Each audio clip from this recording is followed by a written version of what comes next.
o presidente Jair Bolsonaro enviou ao Congresso um projeto de lei que determina as normas que valem para militares e membros de forças de segurança quando estiverem atuando em operações de garantia da lei e da ordem, GLO.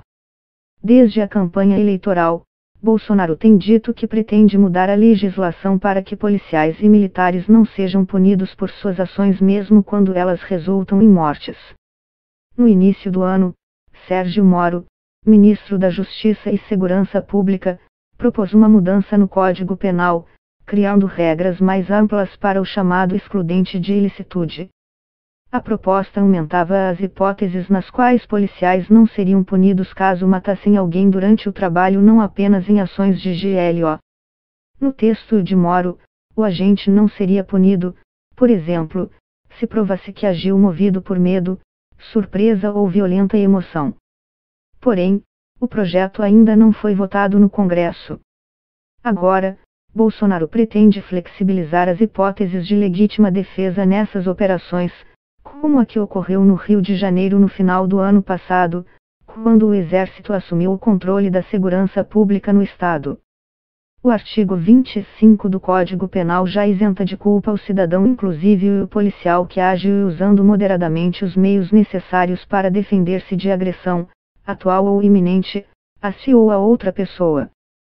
Isso significa que, em caso de uma agressão, o policial pode agir em defesa própria ou de terceiros no momento da ação, ou momentos antes da possibilidade dela ocorrer. No caso de um sequestro de um ônibus, por exemplo, se houver risco de vida para os passageiros, o policial poderia matar o agressor. Ou em um confronto em que ele esteja em risco de morrer, explica Maurício Jeter, professor de Criminologia e Direito Penal da Faculdade de Direito da Universidade de São Paulo, USP. A legítima defesa é um conceito muito sedimentado na doutrina penal. Mas ela não dá carta branca para a pessoa agir de maneira desproporcional à agressão que ela está sofrendo, afirma.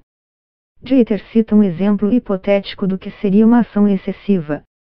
Digamos que alguém ameace te dar um soco, mas você tem um fuzil nas mãos. Seria um excesso se você atirasse na pessoa e a matasse, porque sua reação não é proporcional à ameaça que sofreu. Por isso, a lei fala em uso moderado dos meios necessários, explica. O defensor público Gustavo Junqueira, professor de Direito Penal da PUC-SP, explica que a investigação e o processo penal analisam, caso a caso, se houve excesso ou não no uso da força. Se houve excesso intencional, a pessoa responde por um crime doloso. Se ela se excedeu, mas não houve intenção, responde por crime culposo. Há também casos em que a pessoa se excede, mas sem intenção ou culpa. Chamamos esses casos de excesso de exculpante, e a pessoa não responde por crime, diz. O novo texto proposto por Bolsonaro traz as razões pelas quais, na visão do governo, justificam-se mudanças sobre as regras de conduta de militares e agentes de segurança em operações de GLO. O texto se concentra sobre a proteção do direito à vida, diz o documento. Para tanto, implementam-se hipóteses de presunção de legítima defesa e de injusta agressão, que buscam caracterizar a legítima defesa nos casos em que os militares e agentes atuarem contra condutas que resultam em risco à vida deles ou de outrem. No projeto, o governo considera injusta agressão as seguintes situações de conflito: atos de terrorismo, conduta capaz de gerar morte ou lesão corporal, restringir a liberdade da vítima, mediante violência ou grave ameaça, ou portar ou utilizar ostensivamente arma de fogo. Caso ele seja aprovado pelo Congresso, um caso de morte em decorrência de ação policial poderia ser arquivado pelo Ministério Público sem a necessidade da análise da Justiça, apenas com base na presunção de legítima defesa. Para Junqueira, o projeto pode acabar com a análise dos casos individualmente.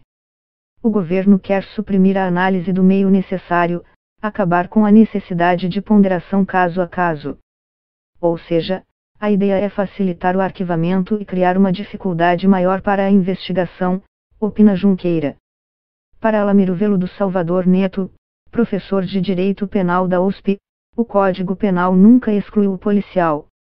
Nunca houve uma exclusão de policiais de valer-se da legítima defesa, isso é um discurso falso. Como vale para o particular, vale para o policial também, afirma. Em essência, esse ponto é contraditório porque, na medida em que se discute a excludente de ilicitude no caso de legítima defesa como garantia do direito à vida, na verdade, o texto está concedendo licença para a prática de homicídios sem a investigação adequada, diz. Você presume que a atuação de militares ou policiais em injusta agressão possa justificar qualquer tipo de ato, ainda que seja muito mais grave do que aquele do qual foram alvo.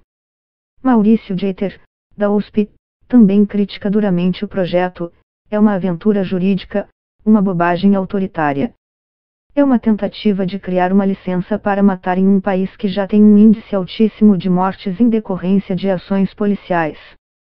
Por que esse medo do júri? Se o policial agiu legitimamente, ele vai ser absolvido, diz. Já Alamiro Velo do Salvador Neto, também da USP, acredita que a flexibilização do conceito de legítima defesa pode incentivar o uso da violência desmedida, levando a justiçamentos. É óbvio que o policial tem o direito de reagir se colocado em risco, ninguém discute isso.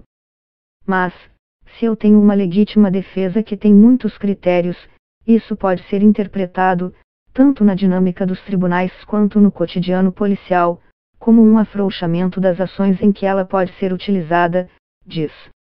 A carta estabelece que ninguém deve ser considerado culpado até a condenação transitar em julgado. Não se pode antecipar a pena sem processo. O que está acontecendo nesse caso é uma anulação da possibilidade de investigação criminal da conduta desses militares e agentes de segurança. Isso pode gerar injustiças. Só 7% dos homicídios são investigados no Brasil. O projeto vai no sentido de ampliar essa impunidade, diz. As operações de garantia da lei e da ordem, GLO, ocorrem quando os recursos das forças de segurança pública não são mais capazes de oferecer segurança, em situações graves de perturbação da ordem, e só podem ser convocadas pelo Presidente da República. Operações de GLO são previstas desde a Constituição de 1988, mas foram regulamentadas no formato atual por uma lei complementar de 1999, no governo Fernando Henrique Cardoso. De acordo com a lei, devem ser utilizadas quando estiverem esgotados os instrumentos destinados à preservação da ordem pública e da incolumidade das pessoas e do patrimônio. Ela permite, no entanto, o uso da força caso seja necessário. Essas operações são autorizadas quando agentes de perturbação da ordem colocam em risco a integridade da população e o funcionamento das instituições. Exército, Marinha e Aeronáutica podem ser usados de forma conjunta, ou individualmente nas operações, que ficam sob coordenação do Ministro da Defesa. A variedade de situações que poderão ocorrer exigirão, em cada caso, um cuidadoso estudo das condicionantes para o emprego das Forças Armadas, aponta o Manual de Implantação das GLO.